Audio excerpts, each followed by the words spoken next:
And then we go into Hope Song number 1. This is a song that some of you might have already heard because I actually released it on YouTube by now a few years ago. And it was really an experimental track because it was the first time I wrote something on a ukulele and I wrote something on all these instruments that I never play. But it was just something that stuck with me. The idea of the song just kept running around in my head, even though I already released it. So when making this album, I felt that there was the need for an epic and the need for something to bookend the record in one way or the other. That's when I re-listened to Hope Song and I was like, wait, we could actually add so much to this. And so I did. So Hope Song is now no longer the weirdly acoustic experimental piece that you hear on YouTube, but it's actually a full-fledged electric song performed with a full band setup. Honestly, I feel that the version on YouTube now has its own identity, and this one has its own identity. So it is the same title between brackets, but there's so much stuff added to it that it almost feels like it's a different song altogether, and that's what I wanted to achieve. And of course, I have to talk about the people who are singing in the choirs, and I'm trying to give everyone a little spotlight. And in this song, I want to give the spotlight to Iris van Veer, who is obviously my vocal teacher and someone who has worked on multiple TDW records as well. A great singer, a great person, just a great person in general to have on your session. And she has a very versatile, beautiful soprano voice, which is usable in many different situations. And Iris has added a lot of little layers to this record that really lifted the parts to the next level. And I also want to shine a spotlight on Rania Bailey. And Rania Bailey is a friend of mine from the UK. She is also a singer and a flute player that I have been in touch with for a few years now. And she said she really wanted to be a part of the TDW record. I knew her voice, I knew she could really do it. And she also contributed choir parts to this record and, well, sang really well. And I love the fact that she has a bit of a darker voice because it's a bit lower, which really blends in well with all the other voices, because a lot of women singing tend to be either in the mid or high range, and it's actually really nice to have someone who also has a bit of that lower range to fill out that plethora of voices. And Rania did an amazing job. Like, this is the first time I'm working with her, but it's definitely not the last. Gratitude song. Now, you guys might have already seen the video because the video was the start of the pre-order campaign on the 30th or 31st of August 2021. And it's obviously the song that most people will recognize as that one song that has all the names in it. I wanted to give each and every one of them a space based on how much they pledged. So the people here in the beginning pledged smaller numbers, and I'm happy with everyone, so that's why I was putting people in there.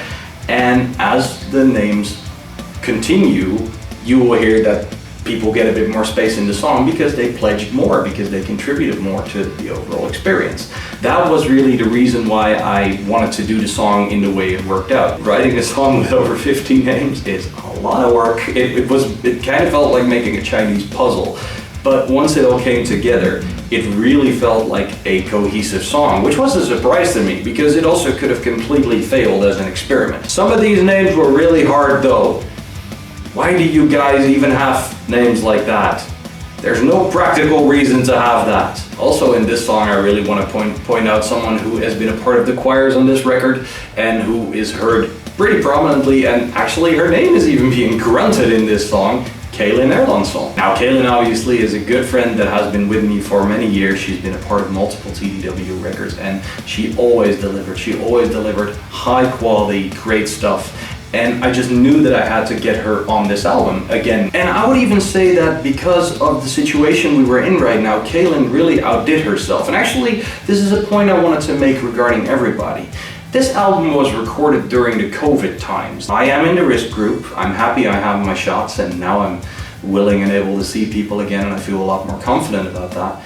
But that wasn't the case when we were making this record, so I really was scared of having people over in the studio because singing was one of the biggest ways to get infected, if someone would carry COVID without me knowing it. Basically, everyone had to learn how to record themselves at home, and they did. And when you think about that, even a lot of these singers and people that never ever recorded themselves in their lives had to adapt and adopt and improve and therefore learn recording skills and learn how to work with a DAW, etc. It is really awesome to see how it all turned out because every single person delivered high quality stuff, and that gave me the feeling that when I included all their parts in the recording that it was extra special because I could hear that people were really trying to work it out. Like, how am I recording this? How am I doing this without having too much sound in the background and that kind of stuff? And yeah, I think it turned out great. So we're talking about Gratitude Song, but I am grateful for all of you guys, the musicians as well, for taking the extra step and for having the balls to be like, we're gonna learn some new skills and we're gonna do this. You guys are legitimate troopers, and I cannot thank you enough for that. Hunter's Eyes, that's an interesting one. Hunter's Eyes is another song that was requested by the one and only Rania Schellinger-Hout. Now, Rijn gave me a prompt, and the prompt was as follows. He said, I want a song about a wolf with a clear conscience. That's an interesting one, isn't it? Because wolves in itself are creatures that are living on instinct. They have a matter of honor, they have a matter of family, but a lot of the characteristics that we attribute to wolves are, at the end of the day, human characteristics which we project. And that's what I based this whole lyric around, and that was exactly what Rijn wanted me to do. So I'm quite happy that I was able to touch the subject in the way that Rijn wanted me to get into. And I kind of instantly knew that this song needed an instrument that grounded it in a more folky atmosphere. I have worked with violins and with cellos, and I've worked with many different instruments over the years, but the one thing I never really did was flute. So that's why I felt that this would be the right time to do that, because the flute is an earthy instrument. It has a certain natural organic air to it, even if it is technically a metal instrument. I met up with Cathinca Porsius, who is an amazing flute player, and Cathinca and me literally spent about 2 hours recording the whole thing, because she was so well prepared, she was professional, she knew what she was doing, and she really put the emotion in that I was looking for. So yeah, all the flutes you're hearing are Cathinca Porsius' work, and I think she definitely deserves to be heard more in metal contexts and, you know, get more jobs like this. It would be really great to see her career take off like that.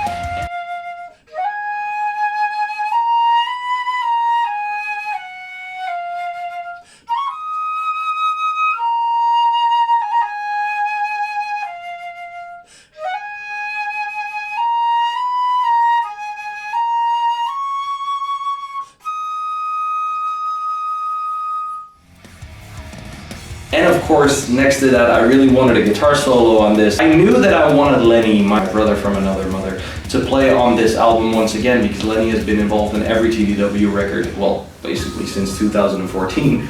And I felt that he really, you know, needed to play a really beautiful melodic solo, and he did.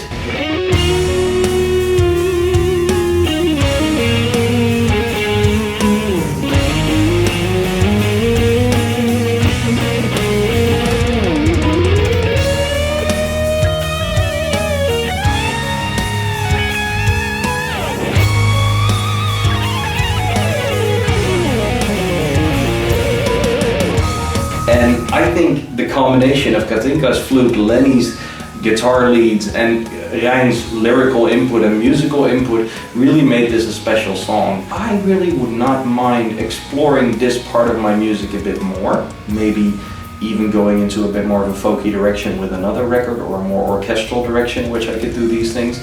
But that's just something we'll have to see for the future. Right now I'm just very happy that Hunter's Eyes turned out the way it did.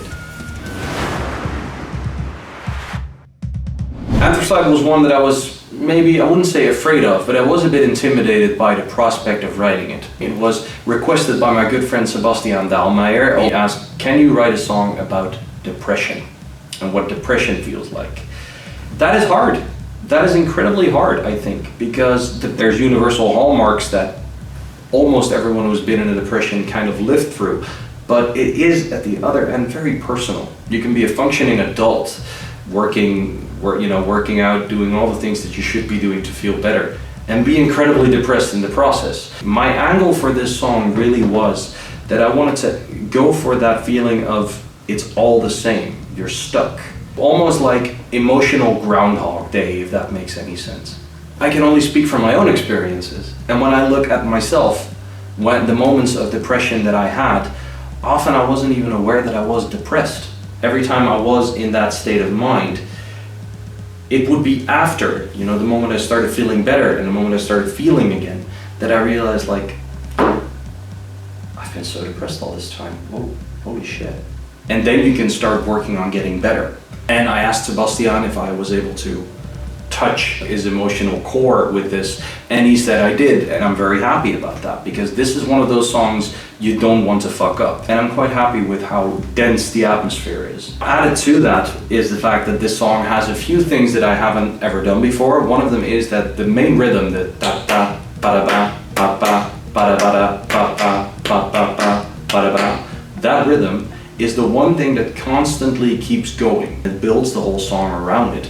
For me, that was a really great challenge and actually really fun to do. But there's one thing that lifted the song to, at least in my opinion, to the next level, and that was the involvement of Lola Damblant-Soler. Lola is an amazing musician from France who is known for her solo project Soledad, and she released a great record. Her first album was already really good, and I'm looking forward to hearing what her second one will be like. And I just knew that I had to ask her to play a guitar solo on this, because I felt that she had the emotional capability to really drive this song home, and I was right, she did.